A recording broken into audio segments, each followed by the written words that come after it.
Voilà, bonjour à tous, merci de votre présence.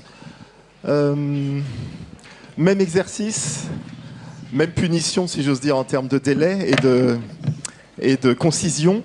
Je vais donc très vite passer la parole. On va faire un travail de zoom arrière, c'est-à-dire prendre notre loupe, regarder des cas très précis sur les territoires suisses et luxembourgeois, et puis ensuite prendre un petit peu de champ et d'espace à travers les expériences du Thouarcet et du pôle métropolitain de l'Artois, et enfin bénéficier de l'expertise en quelque sorte et du recul de Paul Nau et d'Yannick Régnier que je présenterai tout à l'heure. En attendant, Moussia de Watteville, voilà, j'étais sûr que j'allais faire l'erreur, Watteville, excusez-moi.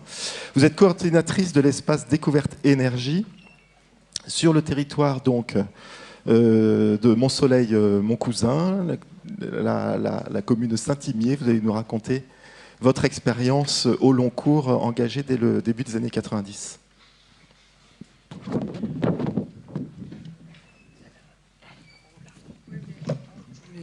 Je voulais le bon slide.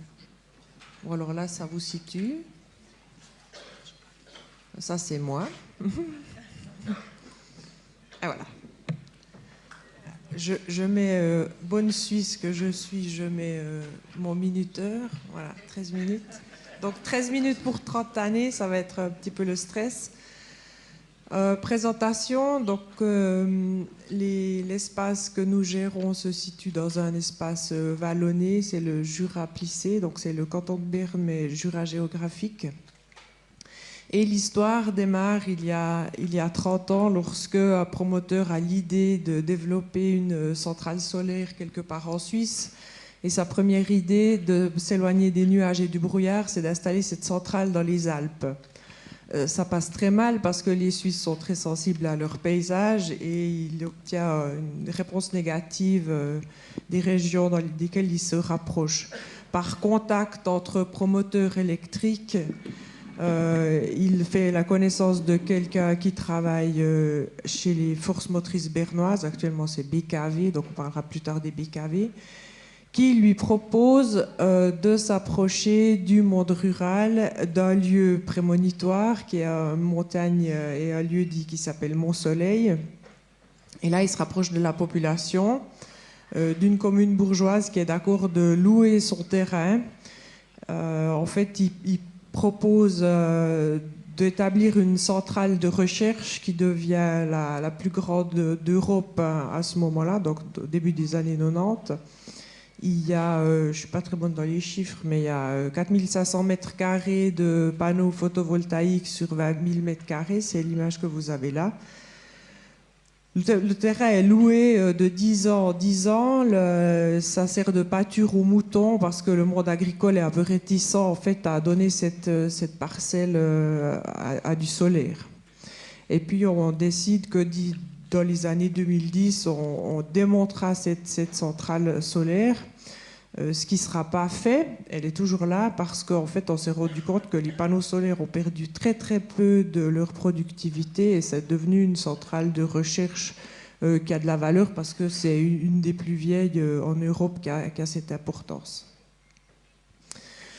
Lié à cela, lorsque BKV met un pied dans la région, donc je le répète, on est dans une région rurale, des agriculteurs qui sont attachés à leurs terres, certains travaillent encore et toujours avec la force animale, ils font des tests de fauche avec différentes charrues, etc. Non pas par manque de ressources, mais par philosophie et par conviction.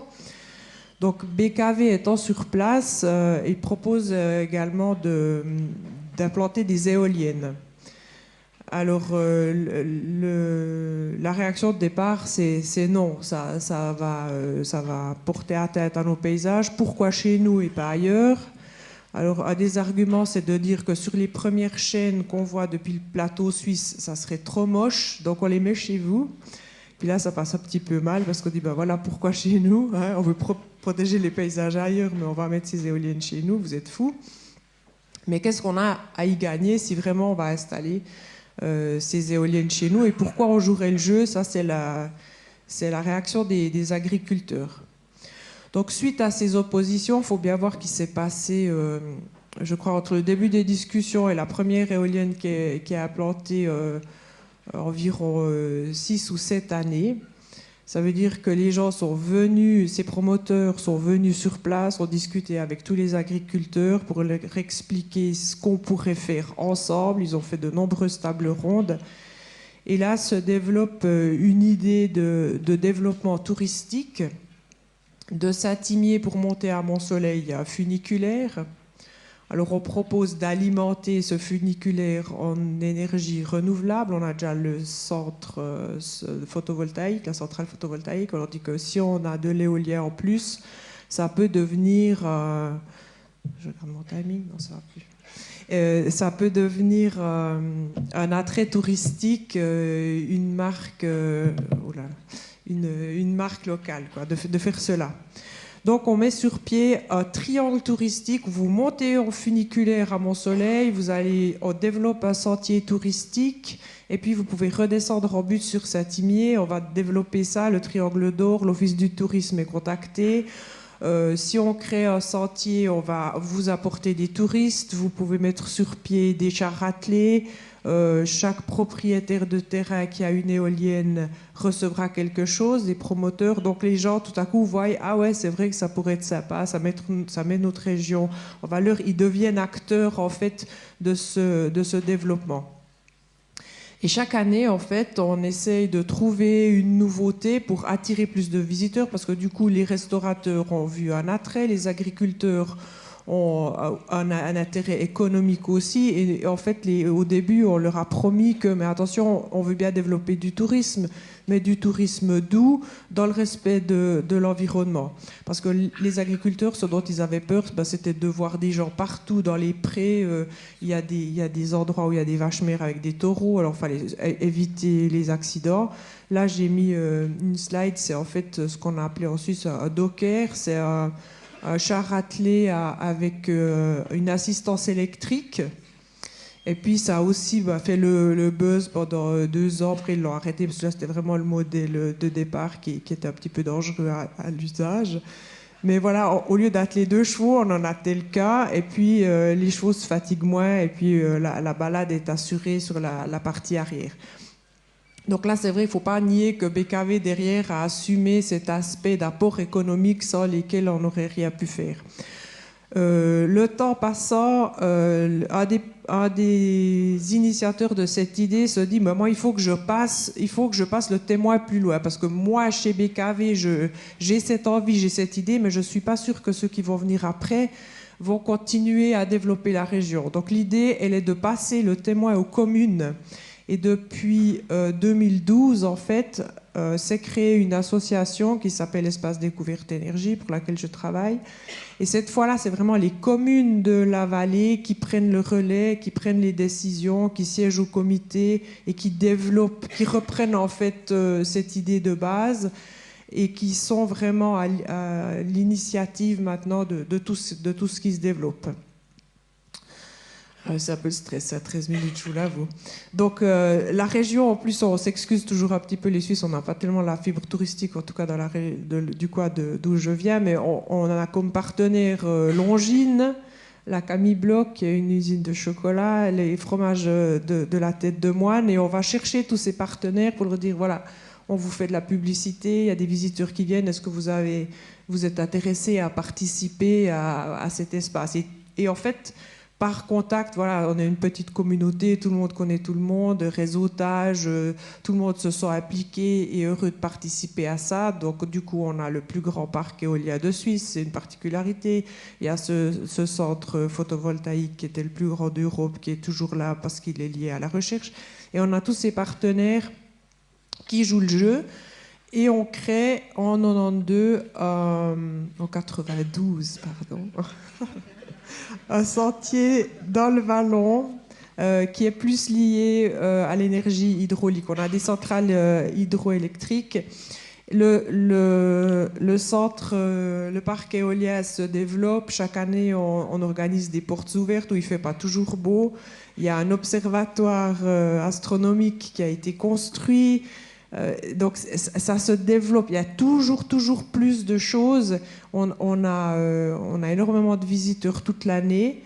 Et puis, grâce à tous ces partenaires, c'est vraiment quelque chose qui est envié dans la région. Et on a maintenant des communes qui nous demandent est-ce que nous, on ne pourrait pas aussi venir faire partie de cette association. On est dans un parc régional naturel qui nous aide aussi. Et puis, il y a deux institutions en Suisse pour la protection du paysage, le Fonds suisse pour le paysage et la Fondation suisse pour le paysage, qui sont toujours consultés lorsqu'il y a de nouvelles implantations d'éoliennes qui sont prévues. Mais de discuter avec la population, c'est vraiment la clé du succès. Alors là, normalement, je vous ai mis une petite vidéo, j'espère qu'elle devrait partir.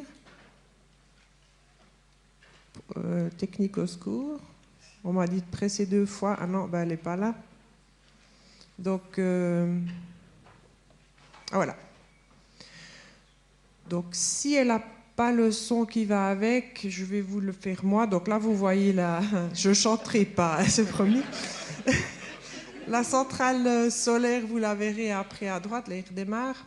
Donc vous voyez le paysage, on est dans ce qu'on appelle nous des pâturages boisés. Les paysans reçoivent des subventions pour gérer ces pâturages boisés. Donc c'est en fait le paysage qui est issu de la main de l'homme. La première éolienne qui est là, c'est une éolienne qui a été reposée en 2016 parce que comme on avait promis qu'on n'en mettait que 16 éoliennes, on change les pluviales pour optimiser la production d'énergie. Là, vous avez vraiment l'idée du paysage vallonné. Et puis, c'est peut-être un des seuls endroits où vous n'avez pas un horrible alignement d'éoliennes, mais justement discuter avec le Fonds du paysage et puis des gens qui protègent les oiseaux, la migration et tout, on les a travaillés par poche pleine, poche vide.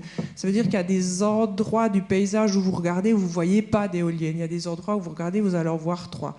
Donc nous, on trouvait ça un peu une moins grande atteinte au paysage de les installer de cette manière. Voilà, mais du coup, il faudrait quand même la fin de ma présentation, excusez-moi. On en est où là? J'essaie de revenir en arrière. Attention, le temps file. Ouais, je vois, mais alors, c'est pas tout de ma faute. Hein. Alors, il y a un pointeur ou... Non. Alors, là, voilà. Là, vous avez en fait en orange le sentier des monts, en bleu tout le sentier du Vallon. Et ce qu'on va faire maintenant, c'est que on a... c'est un peu difficile de vous montrer, mais si vous prenez Saint-Imier, vous montez là vers BKV, vous allez jusqu'à Montcrozet, vous redescendez, vous avez un triangle et on va en développer un autre là long. Ils sont en discussion pour installer 3 ou 4 éoliennes encore. Et puis les autres communes qui veulent venir à l'intérieur de l'espace. Donc ça va agrandir tout ça. Mais bien sûr, chaque année, on fait une séance avec tout le monde. On met tout le monde autour de la table. Est-ce que ça vous va? Comment on fait? Moi, je suis souvent dans le terrain pour aller voir les agriculteurs. Après, ils me disent, écoute, il y a un chemin qui a trop de trous. Alors, je vais voir les communes qui payent pour réparer ça. Il y a un portail qui est cassé. Donc, ils m'ont nommée coordinatrice et moi je dis je suis plutôt la concierge de ces 2 sentiers. Et puis voilà, pour terminer rapidement, la suite en fait, ce qu'on fait actuellement, c'est que comme chaque année, on table maintenant beaucoup sur la formation et l'éducation. Donc, comme la centrale solaire a été préservée, cet été, on a organisé une summer school. Ça veut dire qu'il y a l'école polytechnique fédérale qui était sur place avec des gens qui faisaient des doctorats ou des masters en électricité, en chimie, en stockage de l'énergie qui sont venus sur place. Et puis, il y a un parc qu'on appelle le Swiss Energy Park parce qu'en fait, entre-temps, la région est devenue indépendante énergétiquement parlant au niveau électrique entre les éoliennes, les parcs photovoltaïques et l'hydroélectrique. On produit autant que ce que les ménages consomment dans la région. Et puis, il y aurait encore plein de choses à dire, mais mon temps de parole étant échu, je vous remercie de votre attention.